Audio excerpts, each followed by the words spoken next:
Why is Ayatul Kursi so important? What is so blessed about Ayatul Kursi? There are so many ahadith that tell us the blessings of Ayatul Kursi. Of them is the hadith of Ubay ibn Ka'b in Sahih Bukhari, that once the Prophet ﷺ went to him, and Ubay was, as we already mentioned yesterday, one of the most knowledgeable companions about the Quran. So the Prophet ﷺ asked Ubay, "O Ubay, which ayah in the Quran is the most blessed ayah? It is the greatest ayah. أعظم آية في كتاب الله." So Ubay did not want to respond out of modesty. So he said, "Allah and His Messenger know best." So the Prophet ﷺ insisted, "O Ubay, what is the greatest ayah in the Quran?" So when Ubay realized the Prophet ﷺ wants a response, so he said, "Allahu la ilaha illa huwa al-hayyul qayyum, la ta'khudhuhu sinatun wa la nawm, lahu ma fi as-samawati wa ma fi al-ard, man dha alladhi yashfa'u 'indahu illa bi idhnihi, يعلم ما بين أيديهم وما خلفهم ولا يحيطون بشيء من علم إلا بما شاء وسع كرسيه السماوات والأرض ولا يؤوده حفظهما وهو العلي العظيم." When Ubay said this, the Prophet ﷺ, he pushed him gently, yani as a sign of manliness, like it's what we would do to another man, just push him out of pride, out of happiness. And he said, knowledge will always be happy around you. So this shows us that the Prophet ﷺ agreed with Ubay ibn Ka'b that indeed the greatest ayah in the entire Quran is Ayatul Kursi. In another hadith, the Prophet ﷺ told Abu Hurairah that he had gotten a lot of charity. This hadith happened in Ramadan as well. So the Prophet ﷺ accepted a lot of sadaqah. So he said to Ubay, "Oh Ubay, go guard the sadaqah in case somebody steals it." Abu Hurairah, excuse me. So Abu Hurairah went and he guarded the sadaqah. And he fell asleep. When he woke up, he saw somebody stealing some food, something. So he caught him. And the man began to cry, "I'm hungry, I'm starved, just forgive me once, I'll never come back again." So Abu Hurairah had pity on him. He was very wily, sneaky, crafty. Abu Hurairah felt pity, he let him go. So the next morning, the Prophet ﷺ asked him, "What happened with your visitor?" He already knew. So Abu Hurairah said, "O Messenger of Allah, he was a poor man, he begged, he pleaded, I let him go." The Prophet ﷺ said, "He's gonna come back again." So Abu Hurairah felt, how did the Prophet know? I have to make sure that this time I catch him and I bring him to the Prophet. So this time he was on his guard. Lo and behold, he fell asleep, woke up, the man was right in the middle, getting what he could, grabbing. This time Abu Hurairah jumped on him. He goes, "Wallahi, I'm going to take you to the Prophet ﷺ." And the man began to beg and plead and cry, and that Abu Hurairah once again felt sympathy for him. And he once again let him go. In the next morning, the Prophet ﷺ again said, "How was your visitor of last night, O Abu Hurairah?" So this time Abu Hurairah said, "Khalas, that's it. 3 strikes and you're out," right? So the third night he stood up and he didn't fall asleep. He managed to catch him. Now after begging and pleading did not work, the visitor said, "Okay, will you let me go if I tell you something that will benefit you for the rest of your life?" He said, "What is it?" "Well, let me hear what this is." So he said, "When you go to sleep, recite Ayatul Kursi. As long as you recite Ayatul Kursi at night, Allah Azza wa Jal will send a hafiz, a protector, to guard over you for the whole night. Nothing can harm you." So when Abu Hurairah heard this, he felt this is a big prize, a big treasure. So he let him go.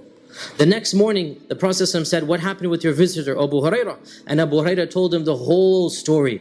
And the Prophet ﷺ said, "O Abu Hurairah, he told you a truth now, but he is a habitual liar. Do you know who your visitor was?"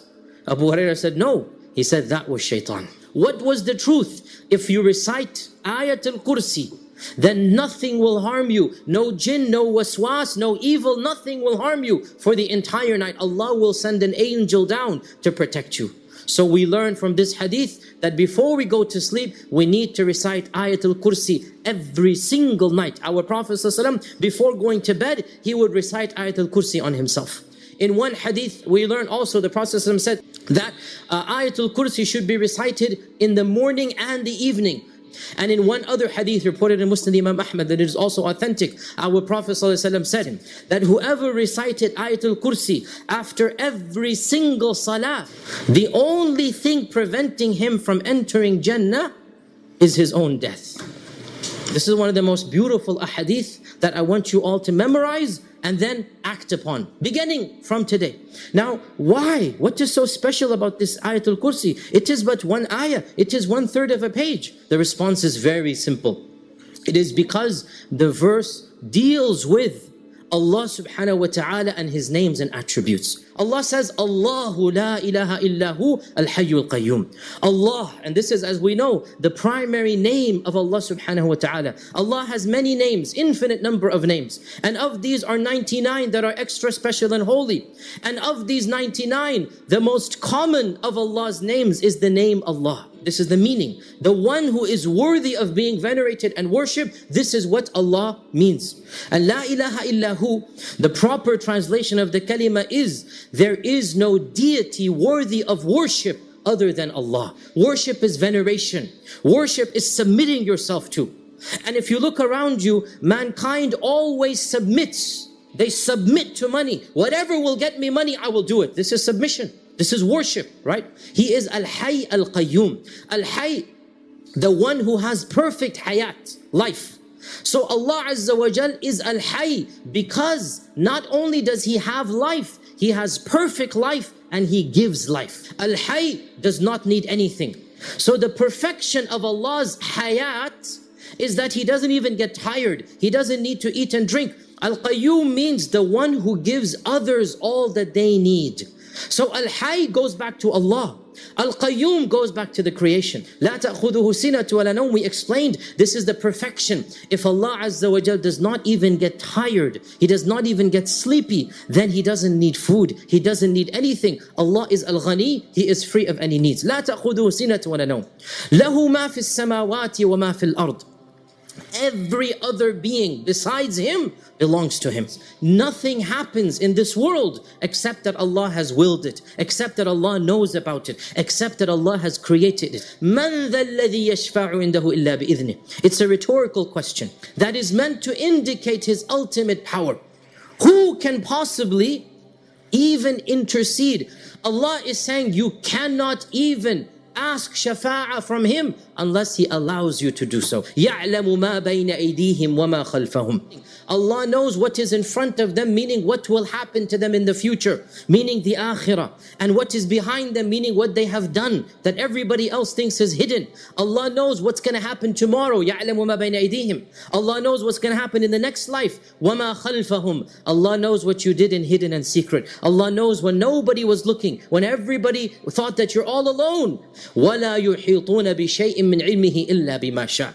So Allah knows everything about you. As for you and as for the creation, they know nothing. وَلَا يُحِيطُونَ بِشَيْءٍ. Basically it means this is a complete, if you like, absence of knowledge. They have nothing of Allah's knowledge. The rest of the creation do not share Allah's knowledge except if Allah tells them. إِلَّا بِمَا شَاءَ. وَسِعَ كُرْسِيُّهُ السَّمَاوَاتِ وَالْأَرْضِ. His kursi. The kursi is one of the largest and the most magnificent creations of Allah Azza wa Jal. And Allah says His kursi encompasses all of this that you know around you. وَلَا يَؤُودُهُ حِفْظُهُمَا. That He never becomes tired of taking care of the entire creation. Every single being is taken care of. The air that you breathe, the water that I drink, Allah has destined it for you. Allah knows it. وَلَا يَؤُودُ حِفْظُهُمَا. All of these billions of beasts and creatures, Allah says, even that which crawls in the land, that which swims in the ocean, there is nothing except that Allah is giving its sustenance to it. Allah has everything in it.